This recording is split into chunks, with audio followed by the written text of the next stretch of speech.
Hi folks, Steve Kaposi at the Adventuring and Camping School in Northeast Thailand. This video, I just want to quickly talk about knife grinds. It's not a comprehensive video about knife grinds.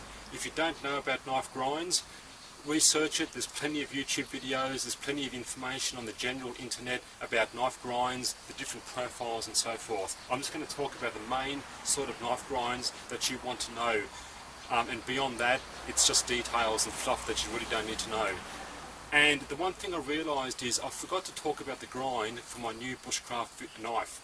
So it is a basic scandi sabre sort of grind. And the reason it slipped my mind is because I'm not too concerned about knife grinds. People go on about knife grinds like they're, the greatest experts in the world. I'm not too concerned about a knife grind. If I pick up a good Bushcraft knife and it's got my 10 features, I'm not going to be too concerned about the knife grind. There are different grinds for different jobs. No one grind is perfect for every job. That's the key. And that's why the knife grind is not one of my 10 features. Okay, that's an important fact. The type of steel isn't one of my 10 features because you can either have high carbon steel or stainless steel. There's no one right answer. High carbon steel, which is this knife, is fine. I prefer stainless steel because it rusts less. I'm in a wet environment. If you're in a wet, damp, coastal, salty environment, you should be going for a stainless steel knife. I know everyone talks about high carbon steel. So I just want to quickly talk about knife grinds. And as I said, that's a sabre scandi grind. If you look at the profile, the steel's coming up like that. It's a shallow pyramid on top. You think about pyramids for knife grinds, it's very shallow. Just goes to a shallow point. And that's the best sort of general grind. It's fairly durable, not as durable as some other grinds, easy to sharpen a fairly sharp edge to a scandi grind. Now, as I said, there's no one grind is the correct grind, or no one grind is good for all jobs. You might get variations. Most new Bushcraft knives will come with scandi grinds, but there are variations like a chisel grind, for example, or even convex grinds. Convex grinds are the most durable, or one of the most durable. It's the curve at the end. A lot of axes have convex grinds. That's why it's also called the axe grind. Harder to sharpen, you can sharpen it, it's just harder to sharpen. You can't get a razor sharp point to a convex grind, but it's very durable. Those cutting axes you see at shows where they have a competition to cut axes, they're not convex grinds. They're like hollow grinds that are very razor sharp. That's a bit different. Don't forget there are two types of axes. Cutting axes, which are sharper, and splitting axes, which have a wider edge to split wood. But a general sort of axe will have a convex grind, which is pretty much what you want in a bushcraft survival scenario. It's going to be durable and last for days or weeks when you're out there and you don't have time or the ability to sharpen. So a convex grind is your first starting point for durability. Then a lot of knives, especially machetes, have a standard bevel, and a standard bevel is simply a knife comes up with a pyramid on top, a fairly shallow pyramid. This machete is an example. Just a standard bevel on top. You can argue that this does have a secondary bevel. That is, it goes parallel, comes in at a shallow angle, then tops off with a pyramid. That's a secondary bevel. And there is a slight secondary bevel, but it's pretty much just a standard bevel. An example of a bevel which is very durable, parry blade, issued by Scorpion Knives in the UK. That's just a standard bevel, very durable for chopping.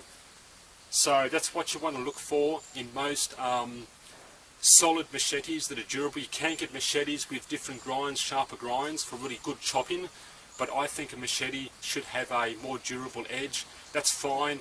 Stainless steel, it's durable, won't rust, but it's hard to sharpen razor sharp, but it's going to last a long time just chopping. So the Bushcraft knife, most modern Bushcraft knives will have your sabre scandi grinds, but there can be variations like a chisel grind. That's why I'm not too concerned about the grind for a knife, because you get different grinds. If I pick up a knife and it's got all my features, I'm not too concerned about the type of grind, whether it's convex, chisel, scandi. It's not a major factor. If it's a convex grind, I'm going to say, well, that's nice and durable for chopping. Then the next step in sharpness is really the hollow grind. And the hollow grind is a curve at the tip. It curves up to a tip. You can get a very sharp blade. You don't want that on bigger knives.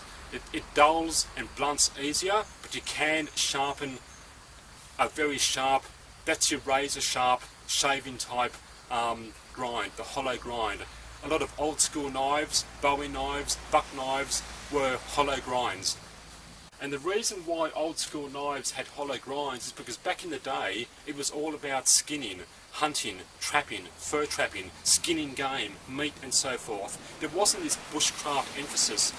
As things progressed today, it's all about bushcraft, carving feather sticks and so forth. So the grinds have gone to a more durable grind, and a scandi sabre grind is more durable than a hollow grind because of the shape. There's more steel there. The hollow grind goes to a very sharp point, but it can blunt easily. It can't chop and so forth. The scandi grind is flat. It's sharp and pointy, but flat. There's more steel there, which makes it more durable. So now it's more about chopping, betoning wood, carving and so forth. Hollow grinds aren't suited to that, but the best option to have is a range of knives and a range of grinds. But you can have big chopping sort of machetes with bevels, standard bevels, a scandi grind on your main bushcraft knife, and your smaller knife could be a hollow grind. That's my smaller hand knife, SHK I'll call it, a smaller hand knife, 4.5 inch blade with a rat tail tang. I'll talk about the features I'll look for a smaller hand knife in future videos. That isn't a hollow grind, but all I'm saying is you can have a smaller hand knife, nice, around 4.5 inches. You can have a hollow grind, which you don't use for any hard sort of work. You keep it for fine tasks, maybe fine whittling tasks, but definitely meat, game, skinning, all those sorts of jobs. So you can have a range of knives and a range of grinds is fine. So they're the major grinds you look for. So pretty much you start with your most durable blades for chopping and so forth, your convex grinds for axes, and your standard bevel. The parry blade's a good example of a standard bevel, which is very durable. Then you go to your in-between grind. Your standard average in-between grind is your sabre scandi grind, and then you can go to your hollow grinds for smaller knives, very sharp, they blunt easily. So they're pretty much your 3 steps of knife grinds. There's more to it, there's more grinds. You can research it, but as far as I'm concerned, they're the main grinds you look for. Okay, that's Steve Kaposi out here. I hope you found that interesting, and I'll see you next time.